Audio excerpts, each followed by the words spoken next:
Good afternoon, everyone, and welcome to the alumni of Northwestern University's continuing education, which we do online and, of course, in person. I'm glad to see you here particularly today because this is the last week of our classes for winter quarter, and it's a great time since you're on campus already to, you can't hear me? Can you hear me now? I can hear me. He can't hear me. I'll speak louder. Does that work? Okay. Anyway, I'm glad to see you all here this week, particularly because this is the last week of winter quarter, and since you're on campus anyway, you can just go over to Norris and sign up for spring quarter. It's much easier to do it when you're doing it in person. Also, please silence your cell phones or any other devices so we don't have a ringy-dingy during class. Let's see. The class today will be recorded, and all of you who are registered students will receive an email from Norris Tech with the information about the Zoom, or it's not really a Zoom, the recorded link. So we'll look for that in the next couple of days, I guess. This is Musical Excursions. The lecturer for these 9 weeks is the highly esteemed Dr. Stephen Alltop. It has been an engaging 9 weeks of wonderful lectures and delightful performances, each week an informative lecture and a recital of musical numbers which enrich the lecture. We're very grateful to Dr. Alltop for his endless knowledge of music and his creative presentations, and we thank him for this special time each week. Today we will hear about the almighty organ and how it fits with other instruments, orchestral instruments, choral instruments, vocal instruments, choral instruments, and chamber works. Dr. Alltop will show us how the organ is indeed the king of instruments. We will enjoy performances given by students in various instruments as well as vocal performances. We are all so lucky. I'm going to introduce Dr. Alltop, even though he's not down here, he's up in the loft. So you'll see him in a minute or two. But before that, I'd like to introduce a very special singer who you've seen twice this quarter, Wesley Diener. Is that right? Diener. He would like to tell you a little news. So come up and share your news.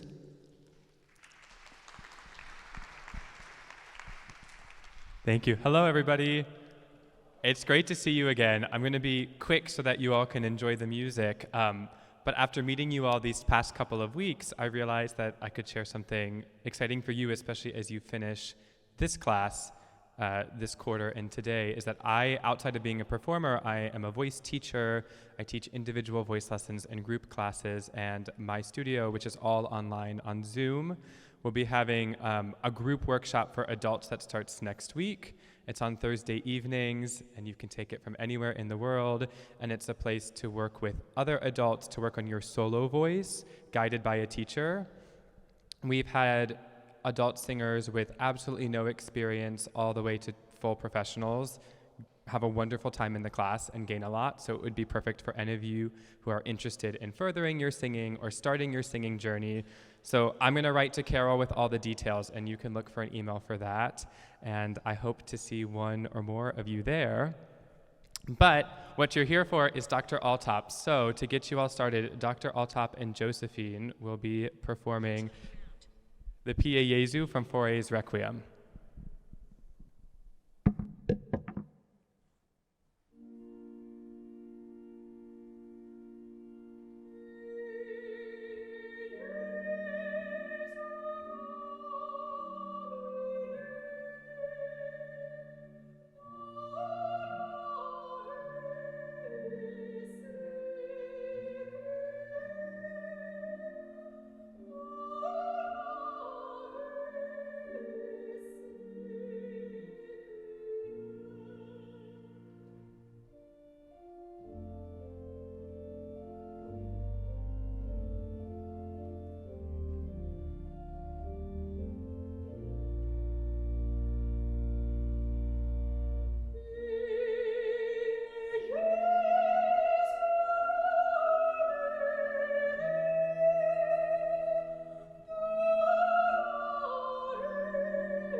Good afternoon, everyone.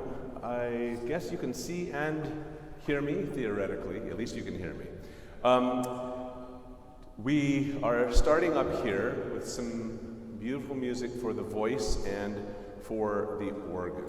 Today we're discussing the organ as a collaborative instrument, and the music you just heard is from the Requiem of Gabriel Fauré, which places the organ at the center of an ensemble.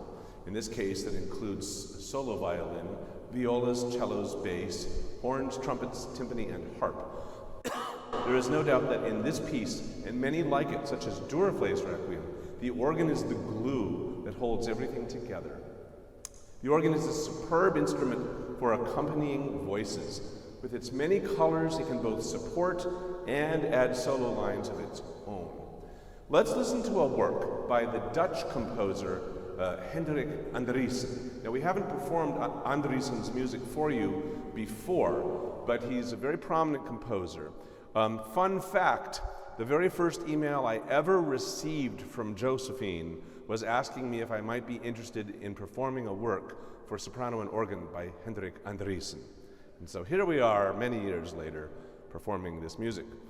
At the time, I remember I saw her email and I thought her name was really unusual.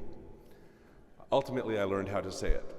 The piece we're going to do is called Magna Res Est Amor, which is basically from the Corinthians, and the greatest of these is love.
So Josephine needs to jet off to the Arizona Bach Festival where she is working for the rest of the week.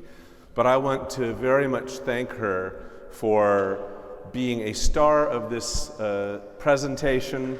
Will you join me?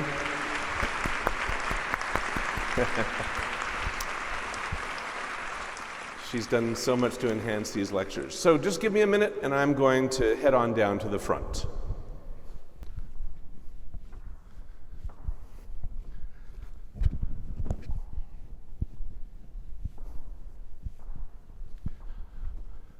One other fun fact, it's been over 6 years since I missed getting at least 10,000 steps in a day, and this lecture is going to help me get to that point. Once again, I'm giving you one more encouragement to attend a very rare opportunity this coming Saturday and Sunday. The Apollo Chorus and the Elmhurst Symphony will join together in a concert called Majestic Bruckner. The one that's really close is Saturday. It's at the Glenview Community Church, so it's less than 15 minutes away from here. Spectacular venue, amazing solo quartet, and some pieces that you just don't get to hear very often live. Last night in rehearsal, I made a quick video of the chorus singing the opening of Bruckner's Te Deum.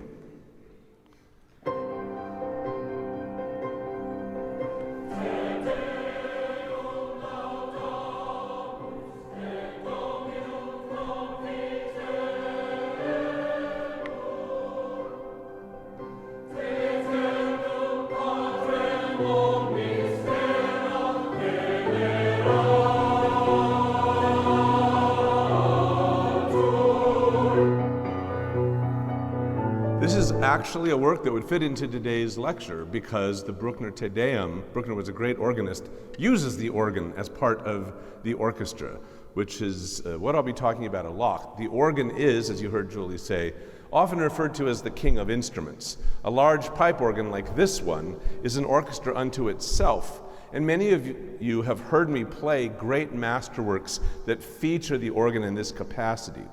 When I arrived as an organ student at the Eastman School of Music more than 20 years ago, I dedicated myself to spending at least 4 hours a day in the practice room. It was a lot of alone time. One of the things that really drew me to conducting was that it connected me to many people rather than just being with a solitary instrument. And I wouldn't have become the organist I did were it not for those many hours of dedicated practice. But I have always loved the opportunity to make music with other people. Despite its awesome tonal resources, and in many cases, almost overwhelming volume, the organ can be a superb collaborative instrument. Today's discussion will show just some of the ways the organ fits into various musical tapestries, whether they be accompanying a solo voice, as you've heard already, or a solo instrument that you will soon hear, or adding that special secret sauce to a shining orchestral climax, which you'll also hear. For hundreds of years, the organ has been used as the perfect instrument to support singing. It's often shown in antiquity associated with the patron saint of music, Saint Cecilia. So that's a very common association to see Saint Cecilia, often with other musicians, like in this altarpiece, you see there a harp in the background. Many of the great composers that we can think of from the 1700s through the 19th century, and on either side too, played the organ, including Francois Couperin, Jean-Philippe Rameau, George Frederick Handel, Johann Sebastian Bach, Mozart, Beethoven, Haydn, Felix Mendelssohn, Johannes Brahms, Franz Liszt, and so many more. One would be hard-pressed to name a composer from this 250-year span who did not play the organ. And this is why so many of the great music schools in our country feature the organ so prominently in their education, because historically it's just an immensely important instrument and was seen as important by most of the great composers. The organ is required for all the sacred vocal works of Bach, Mozart, and Haydn, and in general for all the composers of the 18th century. While the organ was at the heart of most Lutheran church music, sometimes Bach would elevate the instrument from its accompanimental role to that of a soloist, like we hear in the cantata number 29, Wir danken dir, the Sinfonia to this cantata.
You've probably heard this before as a work for solo violin.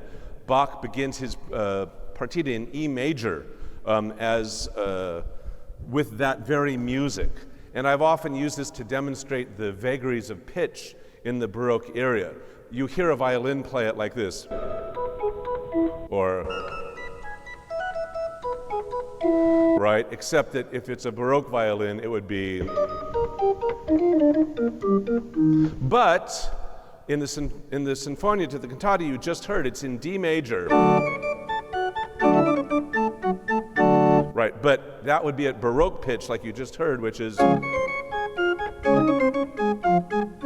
Except for the fact that Bach's organ in his church was made to play a whole step higher than all the other instruments, because that saved a lot of raw material, which meant that the organist had to play everything down a whole step, which meant that if the orchestra was playing here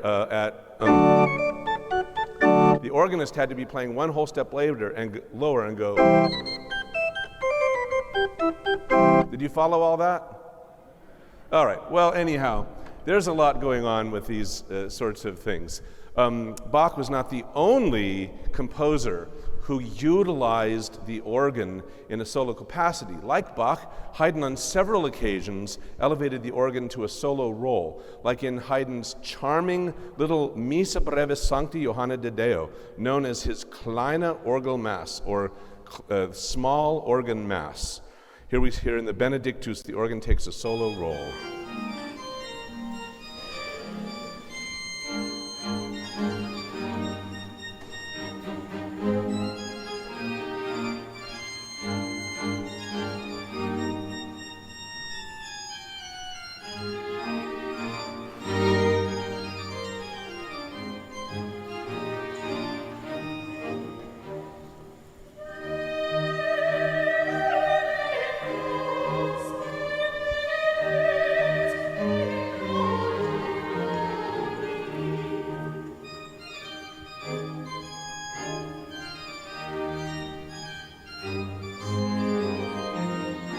So you hear the way the organ is just part, that solo organ is part of the overall tapestry of that piece. So Haydn has this beautiful little organ mass. Haydn also wrote what is called his great organ mass, der große Orgelmesse.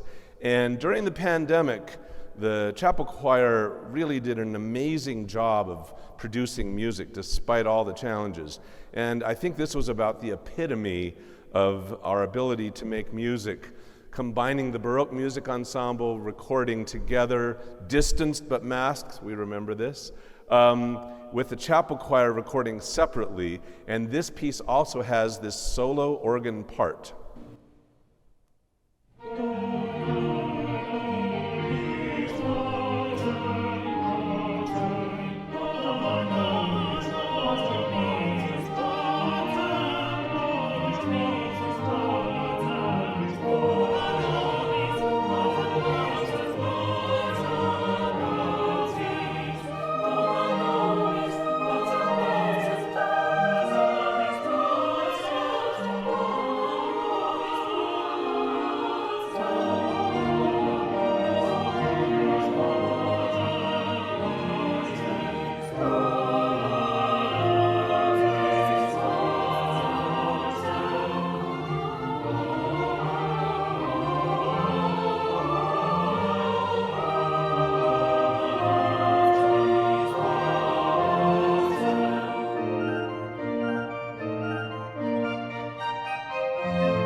So you hear the charming way that the organ comes in as a solo voice in that music. In 100 years, there are going to be whole exhibits of the art that was created during the pandemic and what people did with that. So we're almost ready for the church sonata. While most everyone is aware that Mozart was a gifted pianist, he was also quite skilled at the organ and was expected to provide numerous pieces for use in services in his home city of Salzburg. He wrote 19 sonatas like the one you're going to hear for 2 violins, cello, and/or bass, and chamber organ. This is a special one because he gives the organ an extra solo role in this church sonata. So please join me in welcoming our players for this. We'll have Rose Hazelhorst, Alba Schoonmacher, and James Lafayette.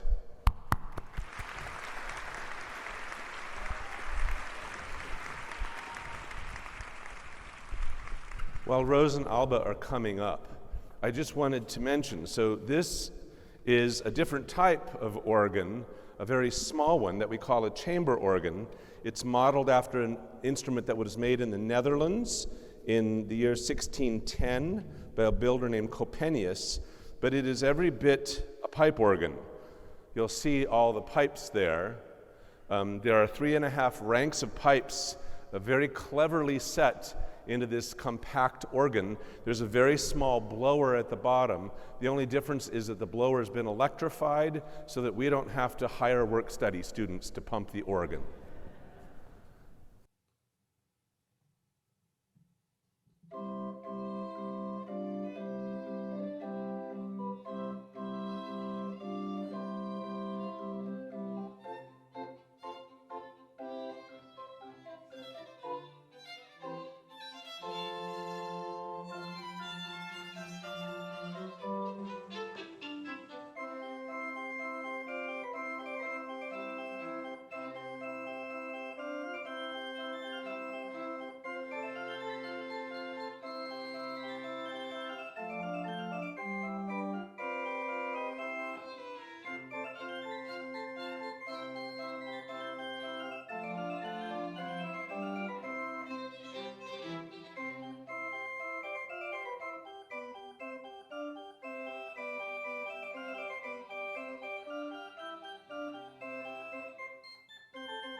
Alba, do you mind just introducing yourself, saying who you are, where you're from? Hello, I'm Alba Schoolmacher, and I'm from Ecuador, and I'm a master's student. My name is James. I am from Tampa, Florida, and I study mechanical engineering and music studies here at Northwestern. My name's Rose. I'm from St. Louis, Missouri, and I'm a first-year master's student.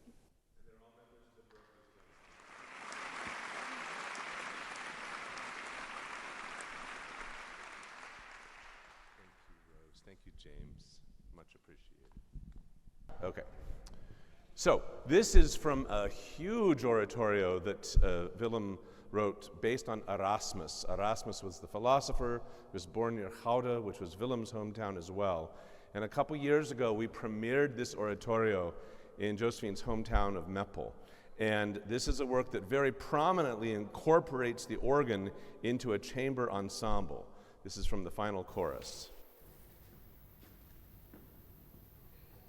And this could be a bit loud.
So, as you can see, there's a bit of a logistical challenge, as so often is the case for organists working with ensembles.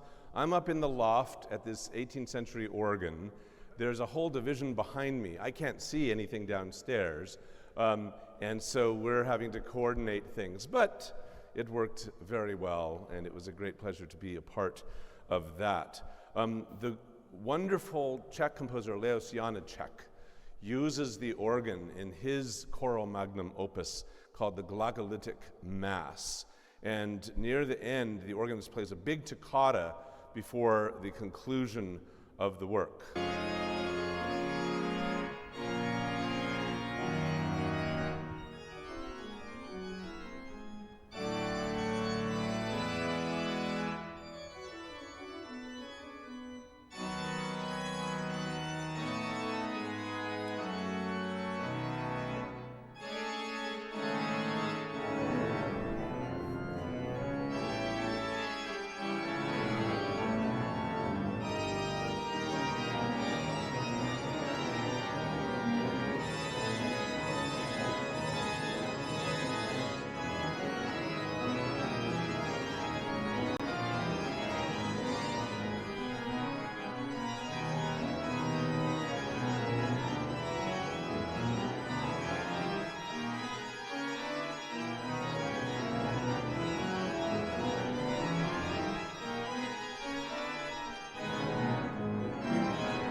so that then they can continue with the conclusion of that piece. I don't know if you notice on the upper left-hand side of the organ console is a small television, which has the conductor on the camera.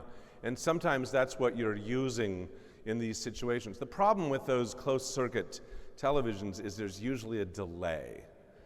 And I've often seen this when they've had me, while I conduct, on a big screen, and I can't watch myself because the me on the screen is always behind the me who's actually conducting. But that's one of the ways. Sometimes we use mirrors. When the Notre Dame choir came in October, we ran to Target and bought a mirror because we haven't used one for years up there, but so the organist could see downstairs.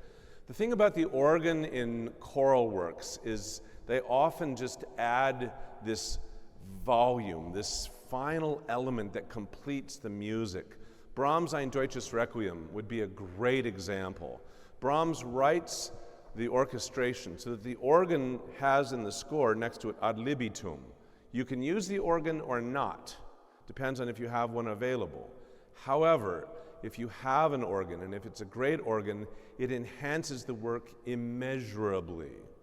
I've been privileged to play the Brahms Ein Deutsches Requiem with the Chicago Symphony on several occasions. Particularly at Symphony Center, it was a lot of fun because the Casavan at Symphony Center is huge. That's an example of an organ that is big as the sound of the Chicago Symphony is. The organ can still obliterate the orchestra if one wants to.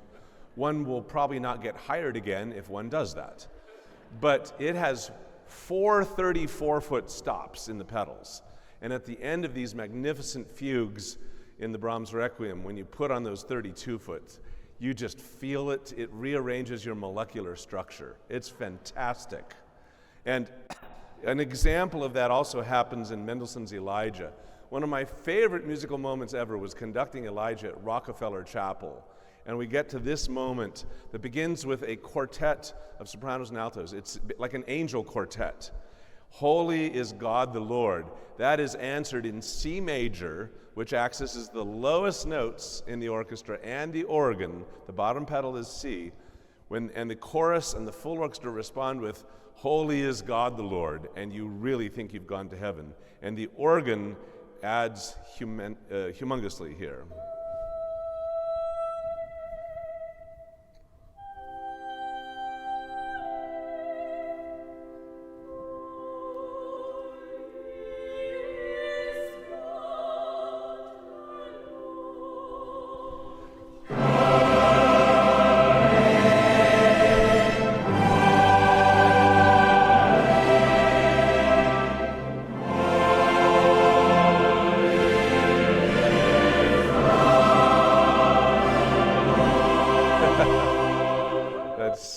Awesome, you know. And if you're doing Elijah as I just did last March without a great pipe organ, you missed that because there's nothing like that moment there. And of course, Mendelssohn was a wonderful organist, and he knew exactly the sound that was possible by using the lowest notes on the organ. You're not going to hear the organ very loud today, except for one thing I'll try to do for you, because when we accompany, we can't use the full volume, except in certain orchestral situations is that possible. Otherwise, the instrument's simply too loud. Let's see how we're doing on time. Okay, so we're going to get to the piece with Arlo here. Let me see, where did that microphone go? There we go. Arlo, come on up. Arlo and I are going to perform work for trombone and organ, but first I wanted you to meet Arlo. Hello, would you introduce yourself? Hello. Yeah, just Hi. tell them where you're from. I'm from Minneapolis, Minnesota. I'm a freshman here at Northwestern. Yeah, and I was particularly impressed. I had asked Arlo, because we recently collaborated on this Norman Della Gioia Mass that the chapel choir sang with the whole brass ensemble, and I thought his playing was so strong. And then I was particularly happy to learn that this is just the first of 4 years here, right? Yes, that's true. That's great. And he's part of a wonderful trombone studio with Michael Mulcahy. Great. So why don't you head on up, and I'll be up there. Are you okay on time? Yeah. Okay, great. Then I'll be up in just a minute while Arlo's getting set up there. I will just say that the organ has been, of course, a long-time collaborator with instruments. And a very interesting project just took place here at Northwestern. Our music library is home to manuscripts, letters, and other papers of so many famous musicians, including the great 19th century, 18th, 19th century bass virtuoso Domenico Dragonetti. Born in Venice and largely self-taught, Dragonetti attained a near rock star status in his lifetime as a solo bass player, kind of along the lines of Paganini. He lived in a similar time as Paganini, and as Paganini developed this new image of a virtuoso that was like of almost demagogue status, Dragonetti did the same thing on his 3-string solo bass. So he was the first of the kind to do that. So in our library, we had this manuscript from Dragonetti, and what he would do is very clever. He would take, and this is just a little more information. Oh yeah, I just wanted to share that you can find more information about digital Dragonetti simply by typing that. But this project has been curated by Greg McHale at the library and bassist Jerry Fuller, who perhaps some of you may know. Jerry plays in a number of groups around town. So what Dragonetti would do is he would take an organ work by Bach and he would give the pedal part to himself on the contrabass while the organist played the manuals. And so as part of this project, Jerry Fuller and I recorded this prelude of Bach. And I'll use that to get myself upstairs to get ready to play with Arlo. But Arlo and I are going to be playing movement from a Bach cantata. So this is an example. This is a nice transition from our vocal music to our instrumental music as the trombone takes over what was a vocal line and plays it in a transcription. Many of you know this music as Sheep May Safely Graze, and it works lovely just on the trombone and organ. But first, I will play this performance that Jerry Fuller and I recorded from the manuscript of Dragonetti, his transcription of Bach's Prelude in D major.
All right, we're going to be building towards our grand finale, and I would like for you to meet our last two performers today.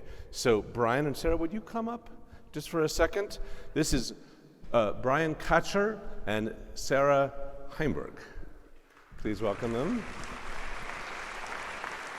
And Brian, just take a second and tell folks where you're from and what you do.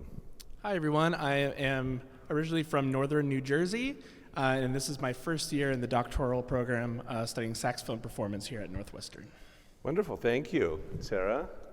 Hi there, I'm Sarah Heimberg. I'm originally from Merrimack, New Hampshire, and previously I studied in Boston at the New England Conservatory, and I'm here as a first-year master's degree studying trumpet.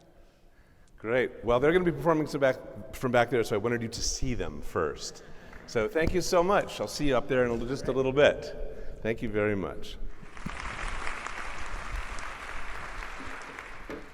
So yes, we're finishing today really talking about the organ as it works with instruments, whether it's just a solo instrument like you just heard with Arlo there, or lots and lots of other instruments. Pretty much every instrument can collaborate with the organ. There are pieces for piano and organ and any other orchestral instrument you can think of. Here's one I'm fond of by a composer named Dan Locklear, who is from Winston-Salem. And this is from a work called Constellations for Percussion and Organ.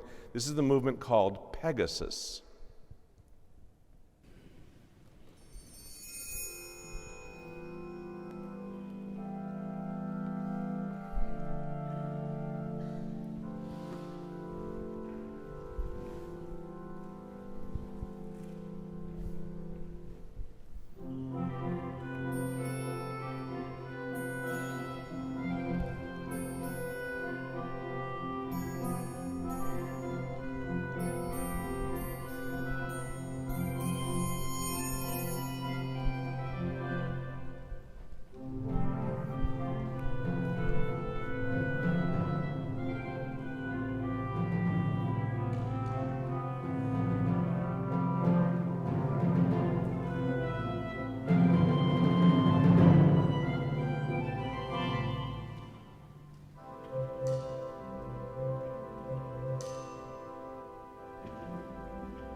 Nice church offertory. I bet it got a lot of money. So, of course, The most famous work for organ and orchestra would be Camille Saint-Saëns' Symphony No. 3. And it uses the organ magnificently. I've shared with you in lectures in the past about my first experience with Saint-Saëns and the Symphony No. 3. It came when I was 14 years old, and I was at a music camp in northern Arizona as a saxophone player. But folks knew that I played the organ too. And one day somebody came into my practice room with this piece of music and said, "We need you for Saint-Saëns." And I was like, "What kind of saw?" And they took me into this big organ with a symphony orchestra. I had this part with hundreds of measures of rest. And at that time in my life, I didn't do rests. I just played, so resting wasn't part of my repertoire. But I had to learn how to rest. And I think I drove the conductor crazy because, in the last movement, the organ enters with this humongous C major chord. And I'm like, now? Should I come in now? What about now? No, wait. Ultimately, I got to know this piece extraordinarily well, and I performed it many, many times, both as an organist and as a conductor. I performed it with Chicago Symphony, and the thing that makes this work so great is not just the way he incorporates the organ, but the symphony itself is magnificent. Saint-Saëns said he put everything he had into it, and it really sounds that way. But here's that famous entrance I was referring to.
What begins there is a fugue that goes all around the orchestra. And then, of course, at the end of the movement, Saint-Saëns takes the music into 3/1 time. And so you have these whole notes.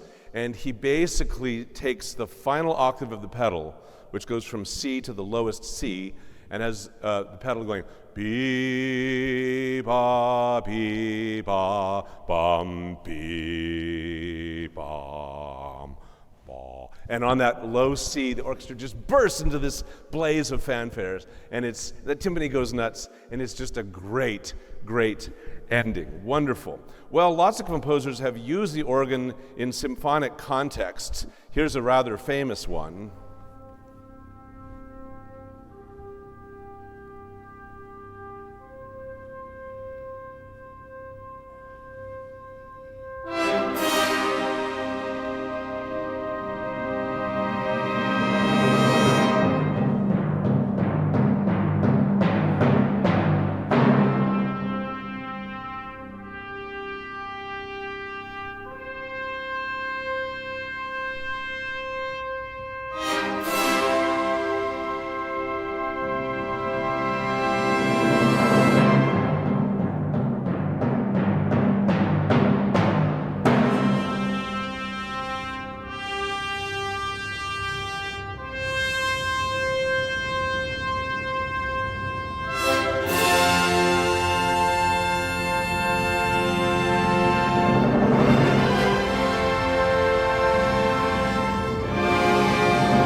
it's that shine of the organ that finishes out that climax. Strauss also uses the organ in the Alpine Symphony and magnificently.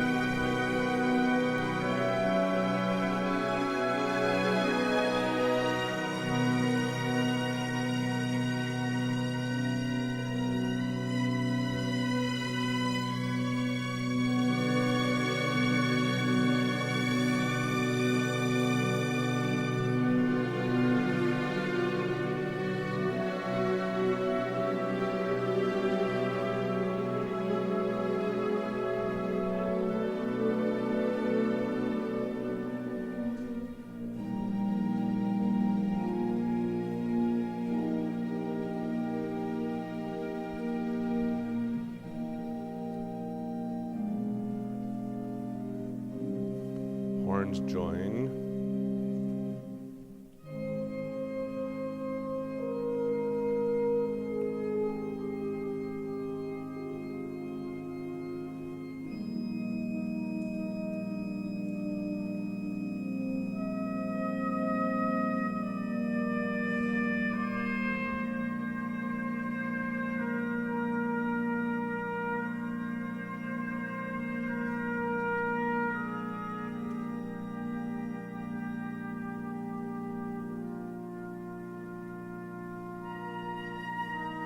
And of course, at the end of the Alpine Symphony, the organ is part of the ending in a big way.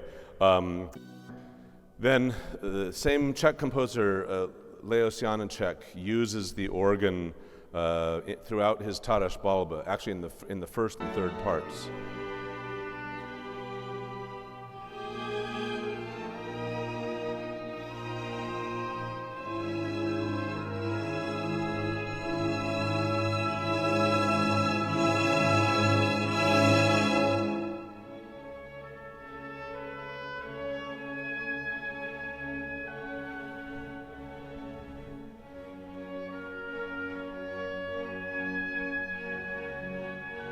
Skipping ahead just a little bit.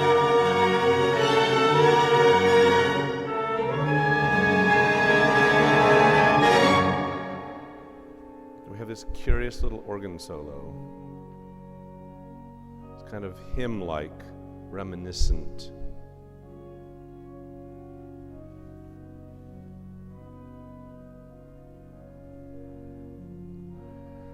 I feel really fortunate that in my career I've gotten to play every one of these pieces with the Chicago Symphony Orchestra. And it's a challenge I love, to be at the organ with the pipes, many, many feet away, trying to time things so that everything's right together. Between the conductor's beat, when the instruments play, when you play, because oftentimes the organ sounds a little late to when you put your fingers down, and trying to get all that timing exactly right so that the ensemble is really good. It's a really fun challenge for the orchestra. So, the very best piece, in my opinion, ever written for the organ and the orchestra, you might not know, by a Belgian composer named Joseph Jongen. He was head of the Brussels Conservatory for a long time. Symphonie Concertante in 4 movements. It's like a blend of Franck, Debussy, and Duruflé in this wonderful sort of French romantic vein. But the organ is used in an absolutely brilliant way with the orchestra. Here's a little taste played by Virgil Fox.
I wish I could play more for you. It's an amazing piece. We've done it twice in Millar Chapel, and 2 of my favorite musical memories here. But it's An incredibly exciting piece. It's not a concerto, it's a symphony that blends the colors of the organ and the orchestra superbly.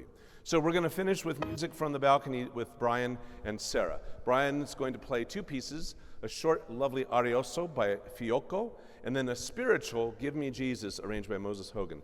Sarah will be playing Gabriel's oboe, which I played for you earlier in my lecture about music from the New World, and we're finishing with music transcribed from Vivaldi by Bach, his Concerto in D. So here comes the grand finale. More steps.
While Sarah's getting set up, I want to give a big thank you, first of all, to the organizers of this lecture series. They've worked incredibly hard to make everything happen.